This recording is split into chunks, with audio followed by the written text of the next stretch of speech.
जय हिंद, वंदे मातरम। दोस्तों, स्वागत है आप सभी का हमारे YouTube channel online teaching with Kaushal में। साथियों, आज की इस क्लास में मैं आप लोगों के लिए लेके आया हूं उत्तर प्रदेश पुलिस कांस्टेबल भर्ती परीक्षा का प्रैक्टिस सेट नंबर 15। साथियों, जैसा कि आपको पता है, आपको हमारी क्लास में डेली प्रीवियस ईयर क्वेश्चन कराए जाते हैं, जो कि किसी भी एक वनडे एग्जाम के लिए बहुत ही इंपॉर्टेंट होने वाले होते हैं।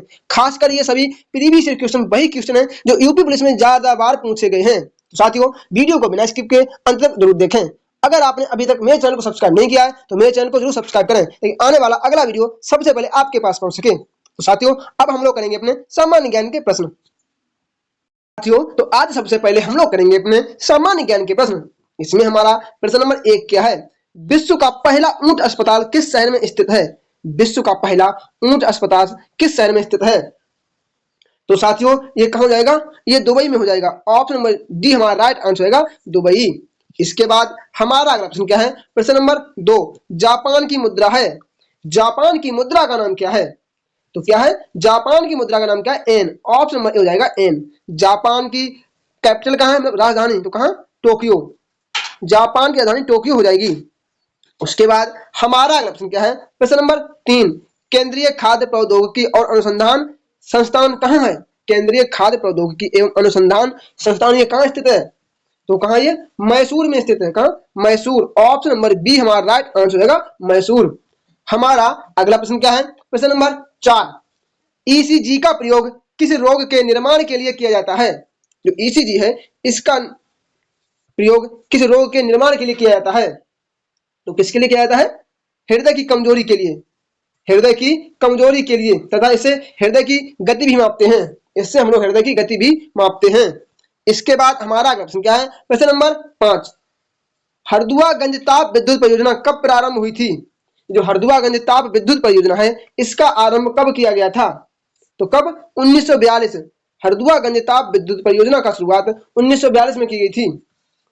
तथा साथियों, ये हरदुआगंज कहाँ है? तो कहाँ है ये? हरदुआगंज कहाँ पे बताओ? कहाँ? अलीगढ़ जिला। कहाँ? जिला अलीगढ़, यूपी के अलीगढ़ जिले में स्थित है। हमारा अगला प्रश्न क्या है? प्रश्न नंबर 6, हाल ही में निम्न में से किस देश के मुख्य सूचना आयुक्त नियुक्त किए गए? हाल ही में किसे देश के मुख्य सूचना आयुक्त के पद पर नियुक्त किया गया? तो किसे किया गया? एस वर्धन कुमार सिन्हा। ऑप्शन हो जाएगा एस वर्धन कुमार सिन्हा। इसके बाद हमारा अगला प्रश्न क्या है? प्रश्न नंबर 7, थॉमस रो मुगल सम्राट जहांगीर के किस किले में मिला था? जो थॉमस रो है, ये मुगल सम्राट जहांगीर को उसके किस किले में मिला था? ये कहां मिला था? ये अजमेर के किले में मिला था। अजमेर के किले में मिला था। हमारा अगला प्रश्न क्या है? प्रश्न नंबर 8 हमारा क्या हो जाएगा? भारत में निम्नलिखित में से किस प्रकार के वन सबसे बड़ा क्षेत्र है? मतलब किस प्रकार के वन भारत में बहुत अधिक अनुपात में पाए जाते हैं?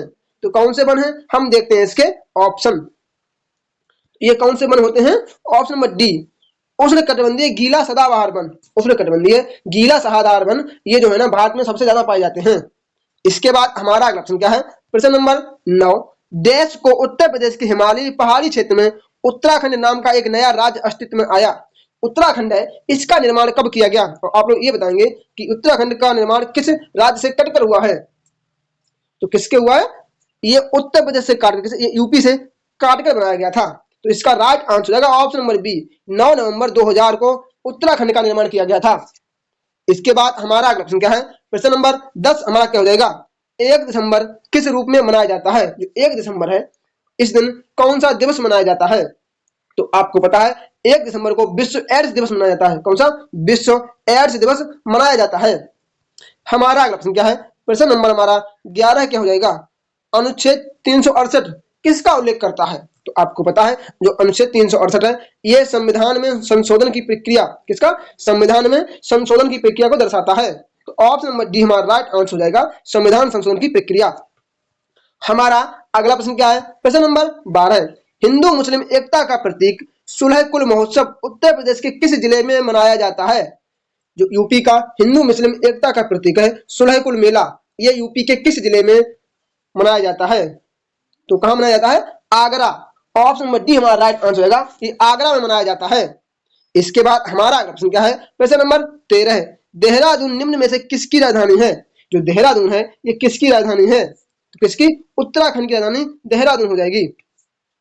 हमारा अगला प्रश्न क्या है? प्रश्न नंबर 14 है, निम्नलिखित में से कौन सी जोड़ी किसी राज्य और उससे संबंधित कला शैली को दर्शाती है? निम्न में से ऐसी कौन सी जोड़ी है जो उससे संबंधित कला शैली को दर्शाती है? तो कौन सी है? उत्तर प्रदेश कथक। उत्तर प्रदेश का जो नृत्य है ये कथक हो जाएगा। हमारा अगला प्रश्न क्या है? प्रश्न नंबर 15 हमारा क्या हो जाएगा? क्या प्रश्न नंबर 15 हमारा क्या हो जाएगा? निम्नलिखित में से कौन सा रक्त प्रोटीन प्लाज्मा में पानी की मात्रा को नियंत्रित करता है? इनमें से ऐसा कौन सा प्रोटीन है जो प्लाज्मा में पानी की मात्रा को अपने कंट्रोल में रखता है? तो कौन सा है? एल्ब्यूमिन। एल्ब्यूमिन एल्ब्यूमिन जो प्रोटीन है ये प्लाज्मा को प्लाज्मा में पानी को नियंत्रित करता है। इसके बाद हमारा अगला प्रश्न क्या है? प्रश्न नंबर 16 हमारा क्या हो जाएगा? निम्नलिखित में से किस जिले की सीमा नेपाल से लगती है? यूपी का ऐसा कौन सा जिला है जिसकी सीमा नेपाल से लगती है? तो कौन? महाराजगंज। महाराजगंज इन ऑप्शन में से ऐसा जिला है जिसकी सीमा नेपाल को स्पर्श करती है। इसके बाद हमारा अगला प्रश्न क्या है? प्रश्न नंबर 17 है, हाइड्रोजन के स्थान पर गुब्बारे में इस्तेमाल होने वाली गैस कौन सी है? हाइड्रोजन के स्थान पर गुब्बारे में किस गैस का प्रयोग किया जाता है? तो किसका? हीलियम। ऑप्शन नंबर बी हमारा राइट आंसर हो जाएगा, हीलियम। इसके बाद हमारा अगला प्रश्न क्या है? प्रश्न नंबर 18, मरणोपरांत भारत रत्न की उपाधि पाने वाला पहला व्यक्ति कौन था? मरणोपरांत भारत रत्न की उपाधि पाने वाले पहले व्यक्ति कौन थे? तो कौन थे? लाल बहादुर शास्त्री। लाल बहादुर शास्त्री जी को दिया गया था भारत रत्न। हमारा अगला प्रश्न क्या है? प्रश्न नंबर 19, निम्नलिखित में से किसने रेडियम की खोज की? जो रेडियम है इसकी खोज किसने की? तो किसने की? Madam Curie. मैडम क्यूरी या मैरी क्यूरी। तो कब की थी? 1898 में इसकी खोज की थी। इसके बाद हमारा अगला प्रश्न क्या है? प्रश्न नंबर 20 हमारा क्या हो जाएगा? वेब पेजों और प्रोग्रामों के अनुरोध के लिए और उन्हें पूरा करने के लिए हम किसका प्रयोग करते हैं? जो वेबसाइटें होती हैं उनमें हम वेब पेजों और प्रोग्रामों के अनुरोध के लिए उन्हें पूरा करने के लिए हम किसका प्रयोग करते हैं? तो किसका करते हैं? ऑप्शन नंबर बी हमारा राइट आंसर हो जाएगा, hyper text mark language. Option number B हमारा बिल्कुल सही आंसर हो जाएगा। इसके बाद हमारा अगला प्रश्न क्या है? क्वेश्चन नंबर 21, उत्तर प्रदेश का सर्वोच्च पुलिस अधिकारी कौन होता है? यूपी का सर्वोच्च पुलिस अधिकारी कौन होता है? तो कौन होता है? डीजी। ऑप्शन नंबर बी हमारा राइट आंसर हो जाएगा, डीजी। साथियों, अगर आपने अभी तक मेरे चैनल को सब्सक्राइब नहीं किया है तो मेरे चैनल को जरूर सब्सक्राइब करें ताकि आने वाला अगला वीडियो सबसे पहले आपके पास पहुंच सके और आप अपनी यूपी पुलिस की तैयारी बहुत अच्छे ढंग से कर सकें। साथियों, इसके बाद हमारा अगला प्रश्न क्या है? प्रश्न नंबर 22 हमारा क्या हो जाएगा? Language of truth.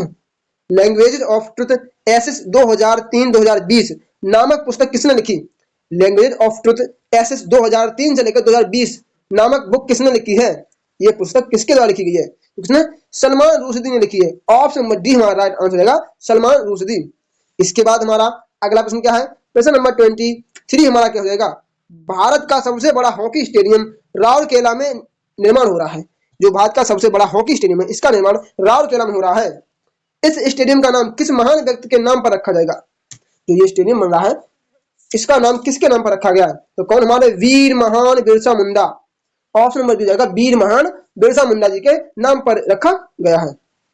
हमारा अगला प्रश्न क्या है? प्रश्न नंबर 24, चोल काल किसके लिए प्रसिद्ध था? जो चोल राजवंश था, जब चोलों का शासन चल रहा था उस समय के लिए एक कौन सी रणनीति बहुत ही ज्यादा प्रसिद्ध थी? तो कौन सी? इन्होंने ग्राम पंचायतों का निर्माण बहुत अच्छे ढंग से किया। इन्होंने ग्राम पंचायतों का निर्माण बहुत ही अच्छे ढंग से किया। हमारा अगला प्रश्न क्या है? प्रश्न नंबर 25 क्या हो जाएगा? ब्रिटिश शासनकाल में संविधान के विकास में कौन सा कानून ऐतिहासिक नहीं था? तो ब्रिटिश शासनकाल जिस समय चल रहा था उस समय संविधान के विकास के लिए कौन सा कानून ऐतिहासिक नहीं था? तो कौन सा? Protection of civil rights act 1955। Protection of civil rights act 1955 इसका कोई ऐतिहासिक मतलब इसका कोई गुणगान नहीं था, इसका कोई उल्लेख नहीं था। हमारा अगला प्रश्न क्या है? प्रश्न नंबर 26, वर्ष 2022 में आयोजित 38वें राष्ट्रीय खेल का आयोजन भारत के किस राज्य में किया जाएगा? 2022 में 38वें राष्ट्रीय खेलों का आयोजन भारत के किस राज्य में किया जाएगा? भारत के किस राज्य में किया जाएगा? तो कहां? उत्तराखंड में। उत्तराखंड में किया जाएगा। हमारा अगला प्रश्न क्या है? प्रश्न नंबर 27, सूर्य के किस किरण के कारण सौर कुकर गर्म होता है? जो सूर्य की ऐसी कौन सी किरण है जिनके द्वारा सौर कुकर गर्म होता है? तो कौन? अवरक्त किरणों के कारण। अवरक्त किरणों के कारण ऐसा होता है। हमारा अगला प्रश्न क्या है? प्रश्न नंबर 28, प्रसिद्ध वार्षिक गंगा सागर मेला भारत के किस राज्य में आयोजित होता है? तो गंगा सागर मेला है, ये कहाँ लगता है? ये कहाँ लगता है? ये पश्चिम बंगाल में लगता है। ऑप्शन नंबर डी हमारा राइट आंसर होगा, पश्चिम बंगाल। इसके बाद हमारा अगला प्रश्न क्या है? प्रश्न नंबर 29, निम्नलिखित में से कौन सा देश आसियान का सदस्य नहीं है? जो आसियान एक सम्मेलन है, इसका सदस्य कौन सा देश नहीं है? कौन सा देश नहीं है? तो कौन? चीन। चीन इसका सदस्य नहीं है। हमारा अगला प्रश्न क्या है? प्रश्न नंबर 30, कौन सी संस्था भारत में राजकोषीय नीति तैयार करती है? भारत की ऐसी कौन सी संस्था है जो भारत में राजकोषीय नीति का निर्माण करती है और उसको ये बताती है कि भारत का सब कुछ कितना होगा, मतलब पैसा कितना छापना है, क्या करना है? तो क्या जाएगा? ऑप्शन नंबर ए, वित्त मंत्रालय हमारा राइट आंसर हो जाएगा। उसके बाद हमारा अगला प्रश्न क्या है? प्रश्न नंबर हमारा 31, सॉरी, इसके बाद हमारा क्या जाएगा? प्रश्न नंबर 31, निम्न में से कौन सा द्वीप क्षेत्रफल में सबसे बड़ा है? इनमें से सबसे बड़ा द्वीप कौन सा है जिसका क्षेत्रफल सर्वाधिक है?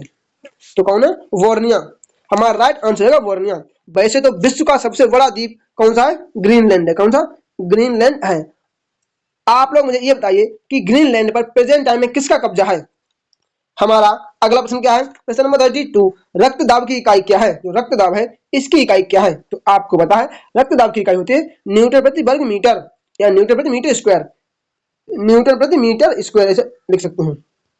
हमारा अगला प्रश्न क्या है? प्रश्न नंबर 33, मैडम कामा ने भारत के तिरंगी स्वतंत्रता ध्वज को कहां फहराया था? हमारे जो मैडम कामा है इन्होंने सबसे पहले अपना तिरंगा किस देश में फहराया था या किस जगह पर फहराया था? तो कहां फहराया था? स्टुटगार्ट। ऑप्शन में जाएगा स्टुटगार्ट। ये किस देश में पड़ता है? ये किस देश में पड़ता है? तो कहां? ये जर्मनी में पड़ता है। जर्मनी में पड़ता है। इसके बाद हमारा अगला प्रश्न क्या है? प्रश्न नंबर हमारा 34 हमारा क्या हो जाएगा? भारत में सिक्कों की ढलाई का एकमात्र अधिकार किसके पास है? भारत में जो सिक्कों की ढलाई होती है उसका अधिकार किसके पास है? तो किसके पास है? भारत सरकार। भारत सरकार ऐसा कर सकती है। हमारा अगला प्रश्न क्या है? प्रश्न नंबर 35 हमारा क्या हो जाएगा? राष्ट्रीय उद्यान जो दुधवा राष्ट्रीय उद्यान है बाघ परियोजना में कब सम्मिलित किया गया था? दुधवा राष्ट्रीय उद्यान में बाघ परियोजना का निर्माण कब से स्टार्ट किया गया था या कब से आरंभ किया गया था? तो कब? 1987 से 1988। ऑप्शन नंबर डी हमारा राइट आंसर हो जाएगा, 1987 से 1988। हमारा अगला प्रश्न क्या है? प्रश्न नंबर 36, निम्न में से कौन सा विद्युतीय बस सेवा शुरू करने वाला पहला राज्य बन गया है? इनमें से ऐसा कौन सा राज्य है जो विद्युत बस सेवा प्रारंभ करने वाला पहला राज्य बन गया है? तो कौन सा है? हिमाचल प्रदेश। ऑप्शन नंबर हो जाएगा हिमाचल प्रदेश। हमारा अगला प्रश्न क्या है? प्रश्न नंबर हमारा 37 हमारा क्या हो जाएगा? संयुक्त राष्ट्र के किस अनुच्छेद में कहा गया कि संयुक्त राष्ट्र अपने मुख्य या सहायक अंगों में स्त्रियों और पुरुषों की किसी भी हैसियत से समानता के आधार पर भाग लेने की पात्रता पर प्रतिबंध नहीं लगाएगा? यूएनए के किस अनुच्छेद में लिखा गया है कि हम स्त्री और पुरुषों को समान अधिकार देंगे और उनके आधार पर भाग लेने के लिए हम उन पर किसी भी प्रकार की कोई रोकथाम या प्रतिबंध नहीं लगाएंगे? तो कौन सा? अनुच्छेद 8, यूएनओ का अनुच्छेद 8। हमारा अगला प्रश्न क्या है? प्रश्न नंबर 38, उत्तर प्रदेश को कुल कितने कृषि जलवायु क्षेत्रों में विभाजित किया गया है? यूपी के कुल कितने कृषि जलवायु क्षेत्रों में विभाजित किया गया है? तो कितने कितने बताओ साथियों? 9। ऑप्शन नंबर दीजिएगा 9। 9 क्षेत्रों में विभाजित किया गया है। दोस्तों अगर आपने अभी तक मेरे चैनल को सब्सक्राइब नहीं किया है तो मेरे चैनल को जरूर सब्सक्राइब करें ताकि आने वाला अगला वीडियो सबसे पहले आपके पास पहुंच सके और आप अपनी यूपी पुलिस की तैयारी में 4 चांद लगा सकें। तो साथियों इसके बाद हम लोग करेंगे क्या? अपने हिंदी के प्रश्न। हिंदी के प्रश्न इसके बाद हम लोग करेंगे। साथियों तो अब हम लोग करेंगे अपने सामान्य हिंदी के प्रश्न। इसमें हमारा प्रश्न नंबर पहला क्या है? लाख प्रयत्न करो तब भी कुटिल व्यक्ति अपनी कुटिलता नहीं छोड़ता। आप हजारों लाखों प्रयत्न करो, चाहे आप उसे कितना भी समझाओ, लेकिन कुटिल व्यक्ति अपनी कुटिलता नहीं छोड़ता है। इसका अर्थ क्या हो जाएगा? इसके लिए हमें एक उपयुक्त लोकोक्ति का अर्थ बताना है। तो क्या हो जाएगा? कुत्ते की दुम 12 बरस नली में रखो तो भी टेढ़ी की टेढ़ी ही रहेगी। आप कुत्ते की पूंछ को कितना भी सीधा करने की कोशिश करो लेकिन कुत्ते की पूंछ कभी सीधी नहीं होगी। हमारा अगला प्रश्न क्या है? प्रश्न नंबर हमारा 115 क्या हो जाएगा? निम्नलिखित शब्दों में से किस शब्द में तद्धित शब्द का प्रत्यय हुआ है? तो कौन सा है? ऑप्शन नंबर बी लड़ाई हमारा राइट आंसर हो जाएगा। कौन सा? तद्धित शब्द का प्रत्यय का प्रयोग हुआ है। इसके बाद हमारा अगला प्रश्न क्या है, प्रश्न नंबर हमारा 116 क्या हो जाएगा, प्रश्न नंबर 116, समीप, छोटा तथा गौड़ के अर्थ में कौन सा उपसर्ग आता है? समीप, छोटा और गौड़ के अर्थ में किस उपसर्ग का प्रयोग किया जाता है? तो किसका किया जाता है? ऑप्शन नंबर बी, उप। हमारा राइट आंसर होगा उप। हमारा अगला प्रश्न क्या है, प्रश्न नंबर हमारा 117, हिमालय किस प्रकार की संज्ञा है? जो हिमालय है ये किस प्रकार की संज्ञा है? तो आपको पता है हिमालय में बहुत चोटियां, ऐसा नहीं कि हिमालय में एक ही चोटी है, हिमालय में बहुत सारी चोटियां हैं, एक चोटी इधर रही, फिर एक चोटी इधर, एक चोटी इधर रही, तो इसमें कौन सा हो जाएगा? समूहवाचक, मतलब चोटियों का समूह तो है हिमालय। ऑप्शन नंबर डी हमारा राइट आंसर हो जाएगा। इसके बाद हमारा प्रश्न क्या है, प्रश्न नंबर 118, गहरा किस प्रकार का विशेषण है? जो गहरा है ये किस प्रकार का विशेषण है? तो कौन सा है? गहरा एक गुणवाचक विशेषण है। कौन सा? गुणवाचक विशेषण है। हमारा अगला प्रश्न क्या है, प्रश्न नंबर 119, निम्नलिखित में से कौन सा शब्द स्त्रीलिंग नहीं है? इनमें से ऐसा कौन सा शब्द है जो स्त्रीलिंग नहीं है?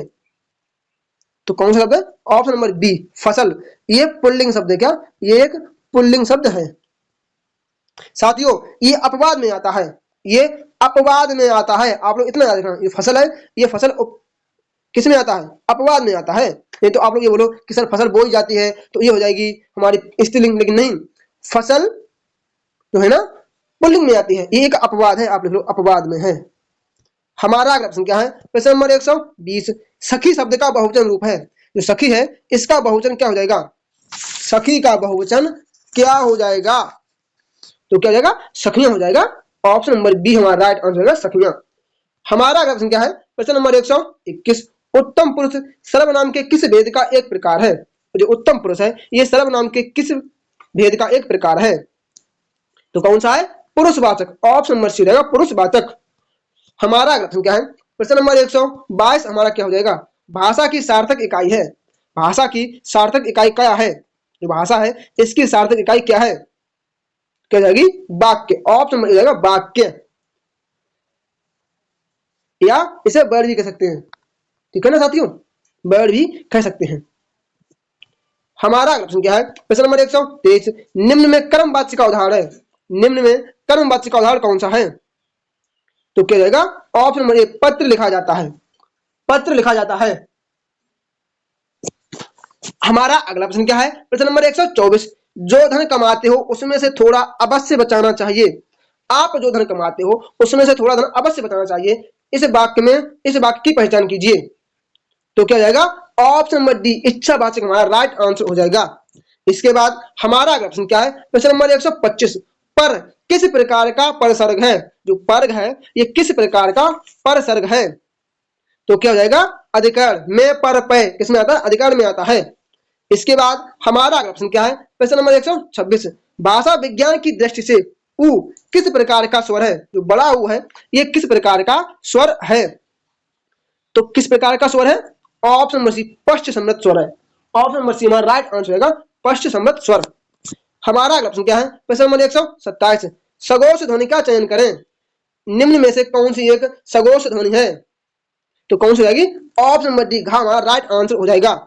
इसके बाद हमारा अगला प्रश्न क्या है, प्रश्न नंबर 128, तद्भव शब्द का चयन कीजिए। इनमें से एक कौन सा तद्भव शब्द है? तो कौन सा? मामा हमारा राइट आंसर हो जाएगा, ऑप्शन नंबर बी। इसके बाद हमारा अगला प्रश्न क्या है, प्रश्न नंबर 129, जो क्रिया कर्म का बोध नहीं कराती है उसे क्या कहते हैं? जो क्रिया कर्म का बोध नहीं कराती है उसे हम अकर्मक क्रिया कहते हैं। हमारा अगला प्रश्न क्या है, प्रश्न नंबर 130, लड़की जाती है, इस वाक्य में अपूर्ण भूतकाल क्या होगा? अपूर्ण भूतकाल क्या होगा? तो क्या होगा? लड़की जा रही थी, लड़की जा रही थी। हमारा अगला प्रश्न क्या है, प्रश्न नंबर 131, निम्नलिखित में से कौन सा शब्द अविकारक है? इनमें से कौन सा शब्द एक अविकारक है? तो कौन सा? धीरे से। हमारा अगला प्रश्न क्या है, प्रश्न नंबर 132, उन्मत्त का संधि विच्छेद कौन सा है? उन्मत्त का संधि विच्छेद कौन सा हो जाएगा? तो कौन सा? ऑप्शन नंबर बी हमारा राइट आंसर हो जाएगा। हमारा अगला प्रश्न क्या है, प्रश्न नंबर 133, निम्न वाक्यांश के लिए एक शब्द का चयन कीजिए जो किसी वस्तु व विषय में आसक्त ना हो। जो किसी वस्तु व विषय में आसक्त ना हो। तो क्या हो जाएगा? अनासक्त। ऑप्शन नंबर बी हमारा राइट आंसर होगा, अनासक्त। हमारा अगला प्रश्न क्या है, प्रश्न नंबर 134, दिए गए शब्द का विलोम शब्द बताइए। खींचना। खींचना का विलोम क्या हो जाएगा? तो क्या हो जाएगा? रीझना। हमारा अगला प्रश्न क्या है साथियों, प्रश्न नंबर हमारा 135, दिए गए शब्द का समानार्थी शब्द ज्ञात कीजिए। आवर्त का समानार्थी शब्द क्या हो जाएगा? जो आवर्त है इसका समानार्थी क्या हो जाएगा? तो क्या भंवर हमारा राइट आंसर हो जाएगा। साथियों क्वेश्चन नंबर 137 हमारा क्या है? कहना सोबती को किस रचना के लिए ज्ञानपीठ पुरस्कार से सम्मानित किया गया? जो कहना सोबती हैं इनको किस रचना के लिए ज्ञानपीठ पुरस्कार से सम्मानित किया गया? तो किस रचना के लिए दिया गया? जिंदगी नामा। ऑप्शन नंबर ए हमारा राइट आंसर हो जाएगा। जिंदगी नामा के लिए इन्हें ज्ञानपीठ पुरस्कार दिया गया। इसके बाद हमारा अगला प्रश्न क्या है? प्रश्न नंबर 138, धरती धन न अपना, धरती धन न अपना उपन्यास के रचयिता कौन है? ये उपन्यास किसके द्वारा लिखा गया है? तो किसने लिखा है? जगदीश चंद्र। ऑप्शन नंबर सी हमारा राइट आंसर हो जाएगा, जगदीश चंद्र। इसके बाद हमारा अगला प्रश्न क्या है? प्रश्न नंबर 139, बोधाकृत विरह बारिश, बोधाकृत विरह बारिश किस प्रकार की रचना है? ये रचना है, ये किस प्रकार की एक रचना है? तो किस प्रकार की है? नंबर 1 मुक्तक काव्य, ये मुक्तक काव्य की रचना है। हमारा अगला प्रश्न क्या है? प्रश्न नंबर 140, क्या भूलूं क्या याद करूं किसकी कविता है? क्या भूलूं क्या याद करूं ये किसकी कविता है? तो किसकी? Premchand ji. Option number D हो जाए, सॉरी इसका राइट आंसर हो जाएगा option number A Harivansh Rai Bachchan. हमारा अगला प्रश्न क्या है? प्रश्न नंबर 141 हमारा क्या हो जाएगा? निंदक नियरे राख ये आंगन कुटी छवाए, निंदक नियरे राख ये आंगन कुटी छवाए, विन पानी साबुन बिना निर्मल करे सुभाए। इसमें कौन सा अलंकार है? इन पंक्तियों में कौन सा अलंकार है? तो कौन सा है? विभावना अलंकार है। ऑप्शन नंबर ए हो जाएगा, विभावना अलंकार। हमारा अगला प्रश्न क्या है? प्रश्न नंबर 142, इला शब्द के अनेकार्थी शब्द का उचित विकल्प क्या होगा? इला है इसके अनेकार्थी शब्द कौन कौन से हो जाएंगे? तो कौन से हो जाएंगे? ऑप्शन नंबर सी गाय, पृथ्वी, सरस्वती। साथियों इसके बाद हमारा अगला प्रश्न क्या है? साथियों ये हमारा आज का अंतिम प्रश्न था। तो साथियों आज की क्लास आपको कैसी लगी है? कृपया मुझे मेरे कमेंट बॉक्स में कमेंट करके जरूर बताएं। आप लोग ये बताएं कि आज के इन 70 क्वेश्चन में से आपने कितने क्वेश्चन सही किए हैं। साथियों अगर आपने अभी तक मेरे चैनल को सब्सक्राइब नहीं किया है तो मेरे चैनल को जरूर सब्सक्राइब करें ताकि आने वाला अगला वीडियो सबसे पहले आपके पास पहुंच सके और आप अपनी यूपी पुलिस की तैयारी बहुत अच्छे ढंग से कर सकें। तो चलिए साथियों मिलते हैं अपने अगली क्लास में, तब तक के लिए जय श्री राम, राधे राधे।